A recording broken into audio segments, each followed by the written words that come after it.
मसीह यीशु के बबरकत खूबसूरत और फतेहमंद नाम में आप सब देखने वालों और सुनने वालों की सलामती चाहता हूं।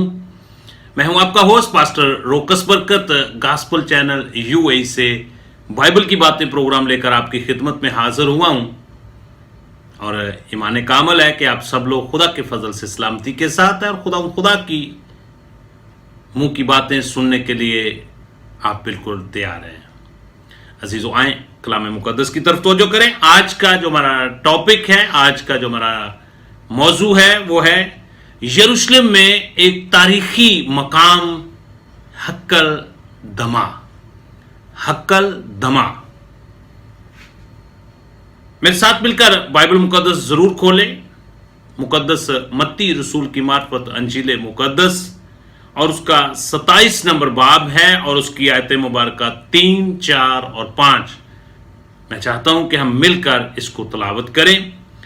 जब उसके पकड़वाने वाले यहूदा अस्कर युवती ने ये देखा कि वो मुजरम ठहराया गया तो पछताया और वो 30 रुपए सरदार काहनों और बुजुर्गों के पास लाकर कहा, मैंने गुनाह किया कि बेकसूर को कत्ल के लिए पकड़वाया। उन्होंने कहा, हमें क्या, तू जान। और वो रुपयों को मकदस में फेंक कर चला गया और जाकर अपने आप को फांसी दी।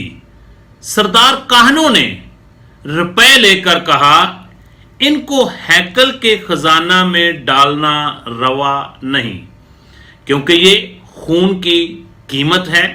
बस उन्होंने मशवरा करके उन रुपयों से गमार का खेत परदेशियों के दफन करने के लिए खरीदा। इस सबब से वो खेत आज तक खून का खेत कहलाता है। कलाम मुकद्दस का पढ़ा सुना जाना हम सब के लिए बाइस से बरकत हो।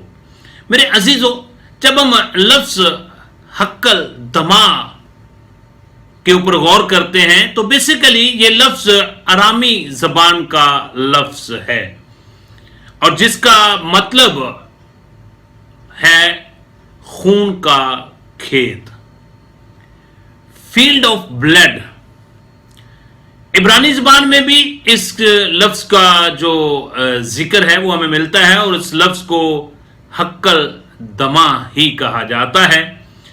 और इसी तरह अरबी जबान में इसके लिए हक्कल अल दाम के नाम से इसको पुकारा जाता है। मेरे अजीजों, इसका दूसरा नाम गमार का खेत है।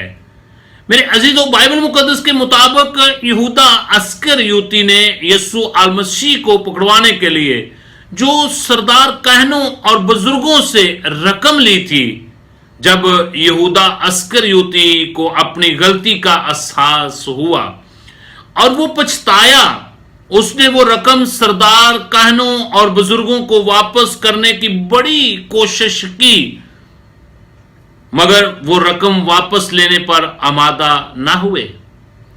तो फिर मेरे अजीजों, यहूदा अस्कर युवती ने वो रकम को उन सरदार काहनों, फकीयों और फरीसियों के सामने मकदस में फेंक कर चला गया।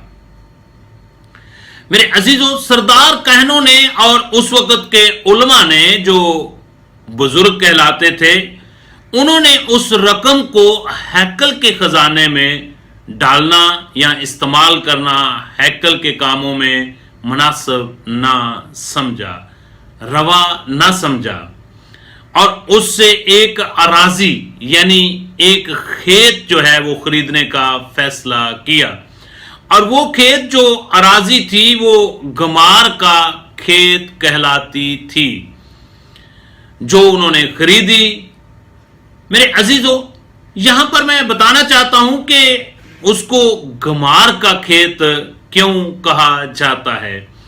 कदीम जमाने में इस खेत में से जो गमार थे वो मट्टी के बर्तन बनाने के लिए इस खेत में से चिकनी और लाल किस्म की मट्टी थी जो यहां से लेकर अपने इस्तेमाल में लाते थे और उनसे बर्तन बनाते थे। जिसकी वजह से इस खेत को गमार का खेत, इस अराजी को गमार का खेत कहा जाता था। मेरे अजीजों, सरदार कानों ने यह जमीन इसलिए खरीदी कि परदेशियों, अजनबियों और मुजरमों और गरीबों को दफन करने के लिए इसको वक्फ किया जाएगा। मेरे अजीजों, बाइबल मुकद्दस के मुफस्सरीन इसकी मुख्तलिफ तरीकों से वजाहत करते हैं, जिसमें दो नजरियात जो है वो मैं आपके गोशगजार करना चाहता हूं। जमीन सरदार काहनों ने खरीदी, लेकिन चूंकि ये रकम कानूनी तौर पर यहूदा अस्करियोती की थी, इसलिए कानून की नजर में उसे यहूदा को ही खरीदार तस्वर किया जाता है।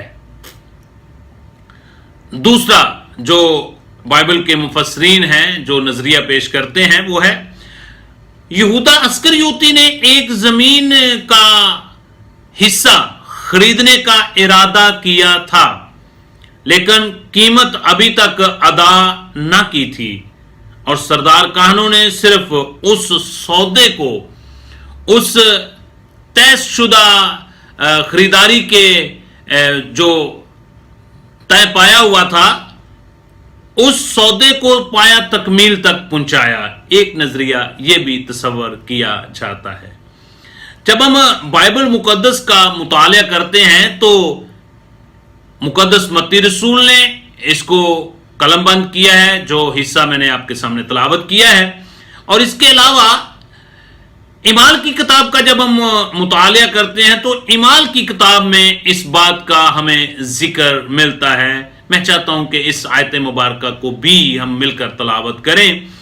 इमाल की किताब और उसका पहला बाब और उसकी आयत मुबारका 19, जहां पे कुछ इस तरह लिखा हुआ है, और ये यरूशलेम के सब रहने वालों को मालूम हुआ, यहां तक कि उस खेत का नाम उनकी जबान में हक्कल दमा पड़ गया, यानी खून का खेत।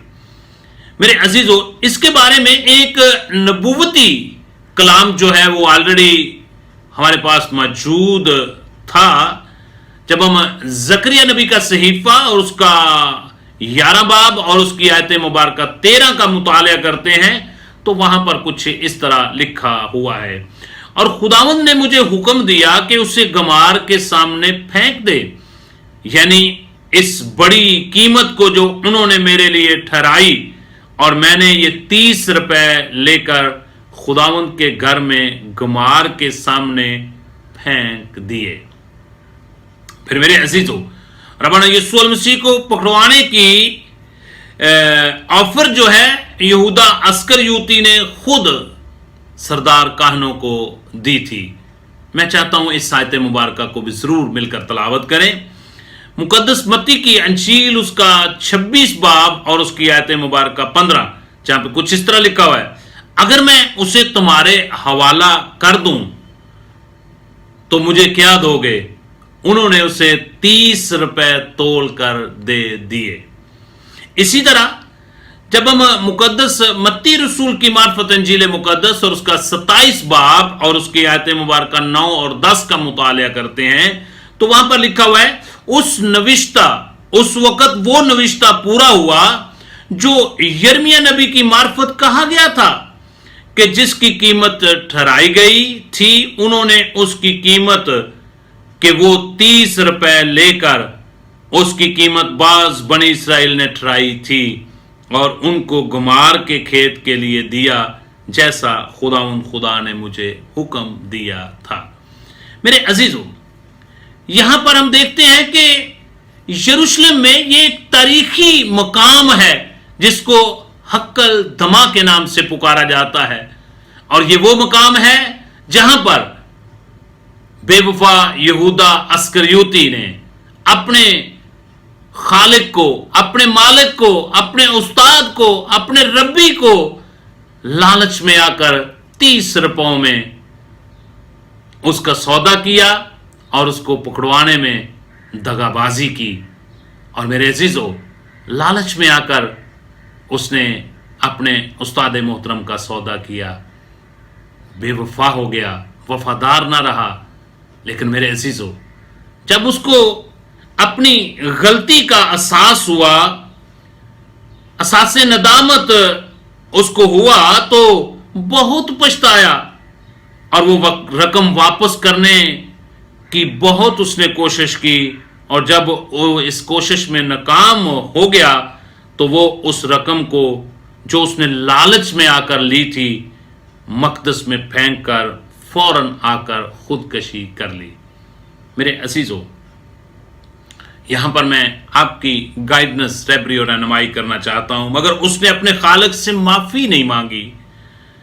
اگر وہ اپنی غلطی کا اقرار کر کے خدا سے معافی مانگتا اور توبہ کرتا تو خدا اسے ضرور معاف کر دیتا. میرے عزیزو، کہیں آج ہم بھی تو لالچ میں آ کر اپنے زندگی کے مالک کا سودا تو نہیں کر رہے؟ اگر ایسی بات ہے تو آج میں آپ کو انکرج کرنا چاہتا ہوں، میں آپ کی حوصلہ افزائی کرنا چاہتا ہوں. اپنے دل سے لالچ کو دور کر کے ربنا یسوع المسیح کو اپنا شخصی نجات دہندہ قبول کریں اور اس کی خدمت میں آ جائیں تاکہ آسمان کی بادشاہی کے وارث ہو سکیں، اور اپنے دل میں سے تمام قسم کا لالچ جو ہے اس کو نکال دیں تاکہ آپ آسمان کی بادشاہی میں ربنا یسوع المسیح کے دانے ہاتھ پر کھڑے ہونے کا شرف حاصل کر سکیں. خدا آپ سب کو اس کلام کے وسیلہ سے برکتوں سے مالا مال کرے اور اس کلام پر عمل پیرا ہونے کا فضل بخشے. اگر آپ دین مسیحیت کی بنیادی تعلیمات حاصل کرنا چاہتے ہیں تو میری آپ سے التماس ہے، درخواست ہے کہ ہمارا گاسپل چینل UAE اس کو سبسکرائب کریں اور اپنے رشتہ داروں کو، دوست احباب کو ضرور شیئر کریں تاکہ خوشخبری کا یہ سلسلہ اسی طرح جاری رہے. خدا آپ کے ساتھ ہو، خدا آپ کو برکتوں سے مالا مال کرے. خدا نے اگر زندگی دی، صحت دی، سلامتی دی تو بائبل کی باتیں پروگرام کا ایک نیا سیشن لے کر آپ کی خدمت پہ حاضر ہوں گا. تب تک کے لیے میرا اور آپ کا ربنا یسوع المسیح حامی و ناصر ہو. God bless you.